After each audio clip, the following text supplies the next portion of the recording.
Hello students, कैसे हैं आप। हर वीडियो में आपसे पूछता हूँ, क्लास में आता हूँ तो भी पूछता हूँ, यहाँ पर भी पूछता हूँ और आप सही रहें, अच्छे रहें, ऐसा मैं चाहता भी हूँ। तो बच्चों, आज कुछ बात करते हैं। एक चैप्टर हमने अर्थमेटिक प्रोग्रेशन, जिसको कि काफ़ी समय पहले अपलोड कर रखा है, लेकिन कुछ बच्चों ने कमेंट करके पूछा कि सर अर्थमेटिक प्रोग्रेशन का सम नहीं है। तो मैं आपको बताता हूं कि सम ऑफ एन एपी कैसे निकलेगा। तो चैप्टर को थोड़ा सा रिवाइज कर लेता हूं कि अर्थमेटिक प्रोग्रेशन क्या होता है। इसके बारे में तो हम पहले से अवेयर हैं। हमने लिखा है यहाँ पे कि general terms of an AP, यानी जनरल टर्म्स ए प्लस डी, ए प्लस 2d, ए प्लस 3d, इस तरीके से ये चलता रहा। आगे की तरफ क्या आ गया, प्लस का साइन हटा दिया क्योंकि जनरल टर्म लिख रहा हूँ ए प्लस एन माइनस 1d। यहाँ पर बच्चों ए क्या है, फर्स्ट टर्म है। डी क्या है, कॉमन डिफरेंस है, कॉमन डिफरेंस, ठीक है। और एन क्या है, लास्ट टर्म। और लास्ट टर्म हमें यहाँ पर क्या दिख रही है, ये तो ए एन इज इक्वल टू क्या हो गया, A plus N minus 1d के बराबर। एन क्या है, number of terms, number of terms, ठीक है। तो यहाँ पर एक फार्मूला लिखा हुआ है, A N is equal to A plus N minus 1d, which we have already used in exercise 5.2, ठीक है। 5.2 में यूज किया, 5.3 में भी कहीं कहीं किसी किसी क्वेश्चन में आएगा।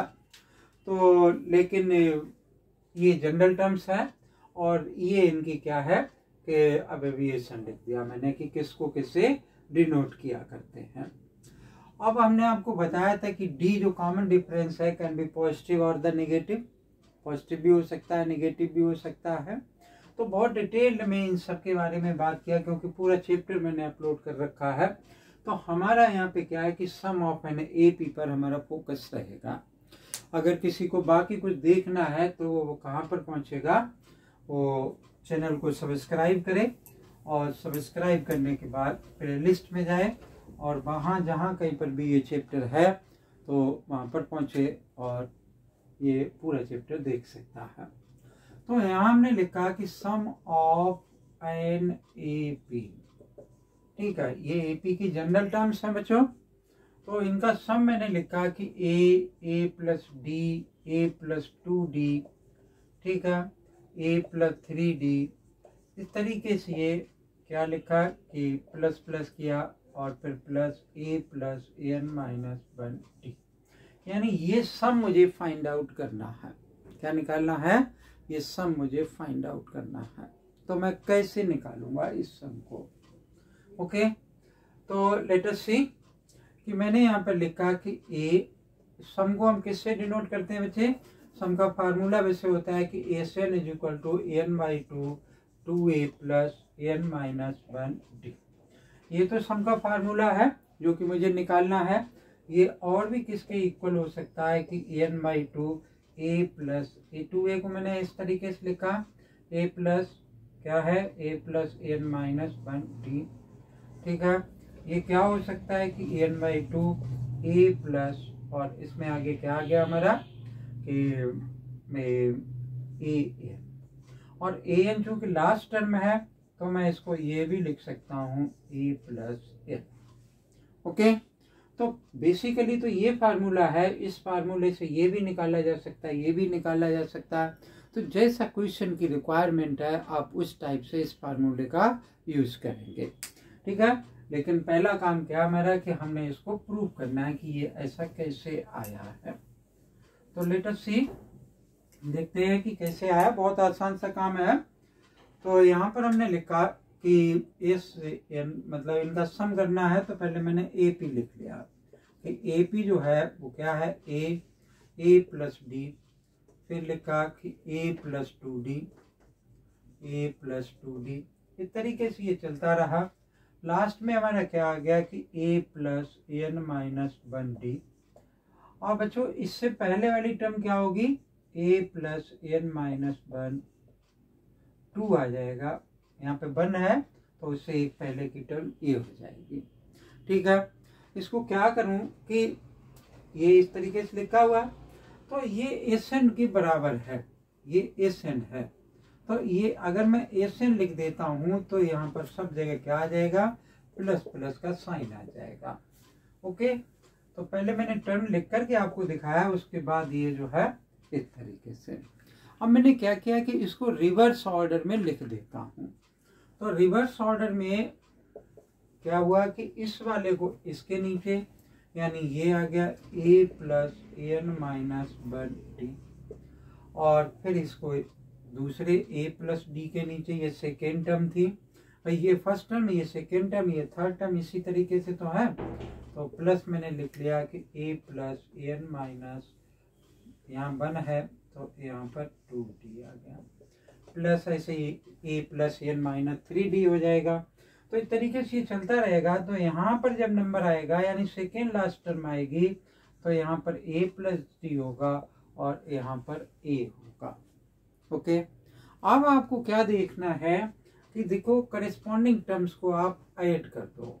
यानी इसको मैं इससे ऐड करूंगा और एस एन, यानी ये फर्स्ट हो गया, ये सेकेंड हो गया, तो दो एस एन मिलकर के क्या हो जाएगा, टू एस एन हो गया। ए प्लस ए क्या हो गया, टू ए हो गया। ठीक है, अब ए प्लस ए टू डी हो गया, इसको इससे प्लस करोगे तो ये क्या बन जाएगा हमारा, भाई ये आ गया प्लस, इसको इससे हमने ऐड कर दिया, तो सॉरी ये मैंने इससे ऐड किया, तो हमारा क्या बना, टू ए plus N minus one d बन गया। ठीक है, अब मैंने a प्लस डी को इससे प्लस करूंगा तो a प्लस ए टू ए आ जाएगा, प्लस का टू ए आ जाएगा। ओके, और इसको ये d है, तो आप देखो इस d को मल्टीप्लाई करोगे तो माइनस टू डी हो जाएगा, एक d प्लस का हो जाएगा। ठीक है, तो एक d कम हो जाएगा, तो यहाँ पर क्या आ जाएगा, टू ए plus N minus one d फिर आ जाएगा, प्लस इस तरीके से ये चलता रहेगा। और लास्ट में जो सबसे लास्ट वाली टर्म होगी वो क्या आ जाएगी हमारी, कि टू ए plus N minus one D आ जाएगा। उससे पहले वाली टर्म भी क्या आ जाएगी, टू ए plus N minus one D आ जाएगा। अब आप देखो एक चीज इसमें कि ये सारी टर्म्स बार बार रिपीट हो रही, भाई two plus two plus two plus two plus n times हैं, तो वो क्या हो जाएगा, ये टू एन हो सकता है, हो जाएगा, है ना। तो ऐसे ये टर्म बार बार रिपीट हो रही, तो इसको मैं क्या लिख सकता हूँ कि two s N is equal to a n times, और इसी टर्म को लिख देता हूँ टू ए plus N minus one D. ठीक है, और ये टू इसके डिनोमिनेटर में आ गया, तो S N is equal to क्या हो गया, A N by two, two A plus N minus one D. ठीक है, तो ये वो फार्मूला था जो कि मुझे ड्राइव करना था, जिसको कि मुझे करना था। ठीक है, इससे रिलेटेड इस साल आपको मालूम है कि बोर्ड एग्जामिनेशन होगा, लास्ट ईयर की तरह नहीं। तो अगर बोर्ड एग्जामिनेशन होगा बच्चों, तो ये कभी कभी बोर्ड एग्जाम में पूछा गया है, या इससे रिलेटेड क्वेश्चन जरूर पूछा गया है। हमारी एक्सरसाइज में भी उस टाइप का क्वेश्चन दे रखा है, उससे रिलेटेड क्वेश्चन। लेकिन मैं आपको कुछ एक इस टाइप का क्वेश्चन बताऊंगा जो कि हमारी बुक में नहीं दे रखा है, लेकिन क्या है कि वो बोर्ड एग्जाम में कभी कभी पूछा गया, तो स्टूडेंट्स को वहाँ पर प्रॉब्लम होती है। तो मैं एक क्वेश्चन करता हूँ, और pause the video and copy it. और बच्चों इसको आपने दोबारा करना है, तभी आपको ये क्लियर होगा। यहाँ पे नंबर वन, यहाँ पे number two, adding first and second मैंने नहीं लिखा, लेकिन मैंने बोला है। तो आप वीडियो अगर आप बारीकी से देखेंगे तो आपको लगेगा कि जो भी यहाँ लिखा गया है वो सारा बोला गया है।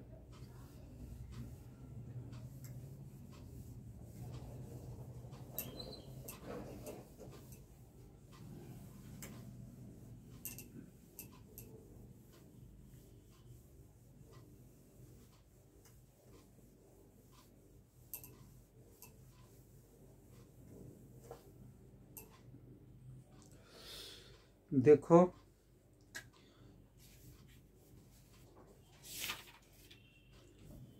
मैं एक क्वेश्चन लिखता हूँ बच्चों कि ये सम से डिपेंड है, रिलेटेड है। ये क्वेश्चन है कि if the sum of m terms of an AP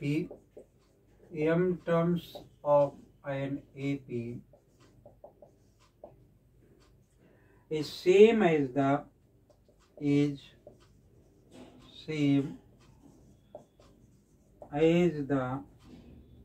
sum of its n terms,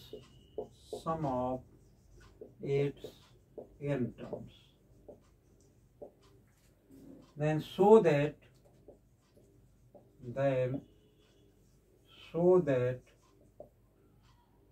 the sum of its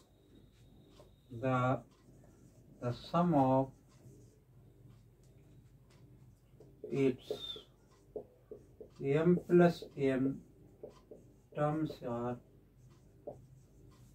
0। तो बच्चों ऐसे 3-4 क्वेश्चन है, और वो 3-4 क्वेश्चन जो है, जैसे अभी आप 10th में हैं, अगर ये 11th और 12th में आप होते, तो अगर एनडीए का पेपर दे रहे होते तो मैं आपको बताता कि ये क्वेश्चन जो है ये एक प्रॉपर्टीज है, और ये आपको करना नहीं, लर्न कर लेना है, ध्यान रखना है। लेकिन यहाँ पर मैं इसको आपको करके दिखाऊंगा। क्या कह रहा था, sum of the m terms of an AP. तो sum of the m terms of the AP यानी m टर्म्स का सम, भाई एस एन बराबर हमारा जो सम का फार्मूला है वो क्या है, n/2 2a प्लस n-1t, यही तो है।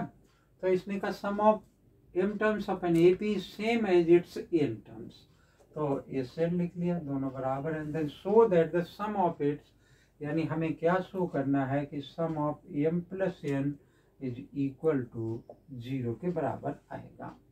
अब sum of m plus n किसके बराबर हो सकता है, तो sum m plus n is equal to m plus n divided by 2a plus m plus n minus 1, और इधर d लिख दिया। यानी इसके बराबर मुझे क्या आना चाहिए, भाई m प्लस n ये वाली वैल्यू आए और वो 0 के इक्वल आए। बहुत आसान सा काम है, जैसा ये क्वेश्चन कहे वैसा आपको करते रहना है। तो ये सम ऑफ m प्लस, यानी इसको हम इस फार्मूले में अगर वैल्यू डाल देते हैं तो क्या आ जाएगा, m/2 आ जाएगा। ठीक है भाई, यहाँ पर m टर्म्स है ना, तो यहाँ पर और फर्स्ट टर्म a मान ली, d कॉमन डिफरेंस सपोज कर लिया, तो ये आ गया मेरा 2a प्लस और m-1 और d आ गया। This is equal to how much, क्या लिख लेंगे हम कि n टर्म्स, यानी यही formula n/2 2a plus n-1 और d। इसको मुझे सिंप्लीफाई करना है और आपको ये आंसर मिल जाना है। तो कैसे सिंप्लीफाई होगा भाई, देखो ये 2 दोनों में नीचे है, तो इसको आसानी से काटा जा सकता है। हम ये भी कर सकते हैं कि इन दोनों को एक तरफ ट्रांसफर कर दें, तो हो सकता है कि 2 कहीं से और आ जाए, तो मैंने इस 2 को यहाँ से एलिमिनेट कर दिया। अब आप क्या करो कि इसको इस साइड ट्रांसपोज कर दो और इसको भी बना रहने दो, तो या फिर बना रहने देते हैं, नहीं तो हमें बाद में हो सकता है कहीं से ये लगाना पड़े। तो ये मेरा क्या आ गया कि m/2 और ये 2a plus m-1 d minus m/2 और क्या आ गया 2a plus n-1 d, this is equal to 0। ठीक है, हटा ही देते हैं, 2 छोटा हो जाएगा, ये क्यों इतना बड़ा करेंगे।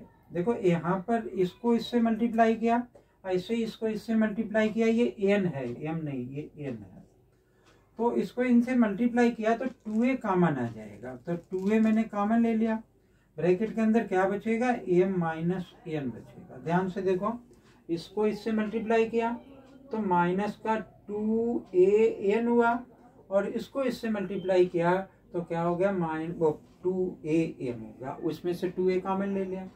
अब इस m को मैंने इससे मल्टीप्लाई किया और इस n को इससे मल्टीप्लाई किया, तो क्या बच जाएगा कि d कॉमन आ जाएगा। तो मैंने यहाँ पे लिख दिया प्लस का d, और ब्रैकेट के अंदर क्या पहुंच गया हमारा कि ये m और m माइनस 1, d बाहर आ गया। भाई इसको इससे मल्टीप्लाई किया ना, तो d तो बाहर आ गया, ये यहाँ पर पहुंच गया।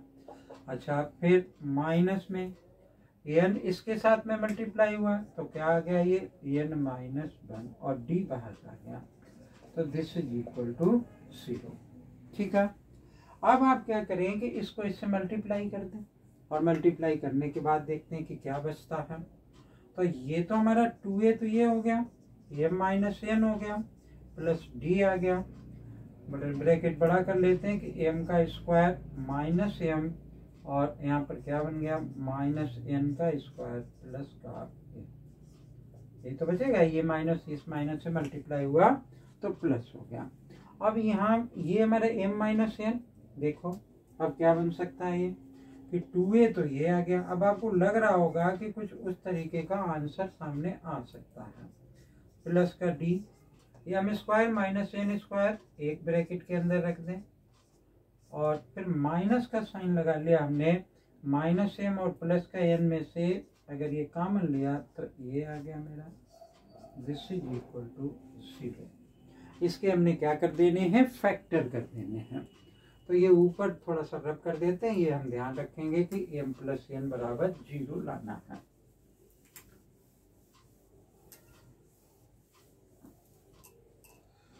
तो देखो बच्चों, इसके फैक्टर कर देते हैं, 2a m माइनस n, और क्या बचा हमारे पास d, और फैक्टर किया तो m प्लस n और m माइनस n, यानी m प्लस n और m माइनस n, और माइनस m माइनस n।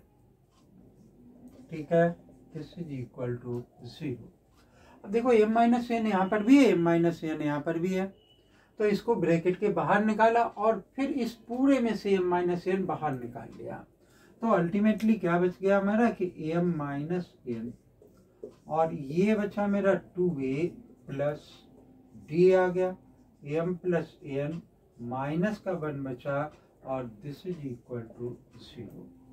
ये क्या हुआ बच्चे, हमने इसके d के नीचे ले आए, इसके नीचे ले आए तो ये के हट गया यहाँ पर, तो ये बचा हमारा 2a plus m plus n minus 1 d, this is equal to 0। ठीक है, लेकिन मुझे तो चाहिए ये, तो हम क्या करें कि m प्लस n, इसको ऐसा नहीं लिखा जा सकता कि m plus n divided by 2, 2a plus m plus n minus का 1 और d, this is equal to 0। मतलब ये नंबर मैंने अपनी तरफ से लगा दिया, इधर भी अगर इससे मल्टीप्लाई करोगे तो वो 0 ही बना रहेगा। ठीक है ना, तो क्या हो गया ये कि m plus, this is equal to how much, yes m plus n। ठीक है ना, तो इस टाइप का क्वेश्चन बच्चों पेपर में कई बार पूछा जाता है। मैं 1-2 क्वेश्चन और इस पे लिख दूंगा जो कि आप करके देखेंगे। अगर आ जाए आपको तो वेल एंड गुड, और अगर कमेंट बॉक्स में करें कि आ गया, अगर नहीं आए तो आप बोले तो मैं आपको नेक्स्ट वीडियो में करके दिखाऊंगा। Okay, watch the video and copy it.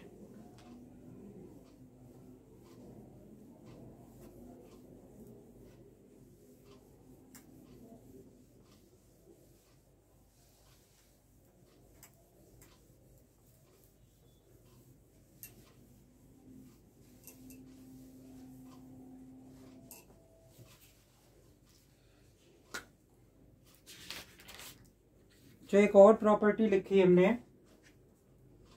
ये क्वेश्चन है जिसको कि आपने करना है, if the mth term of an AP is 1 by n and the nth term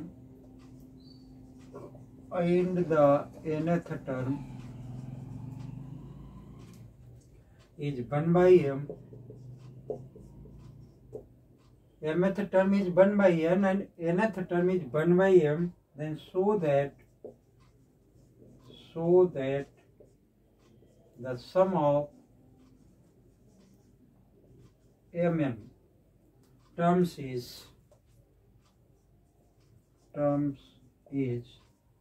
इसके इक्वल है 1/2 mn प्लस का 1। एक और लिखेंगे बच्चे हम कि if in an AP the sum of m terms is equal to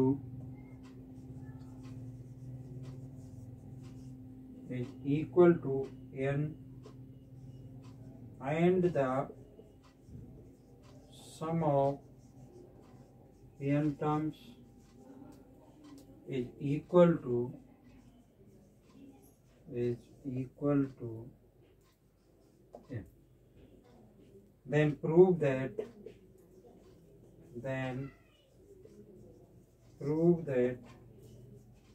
the sum of m plus n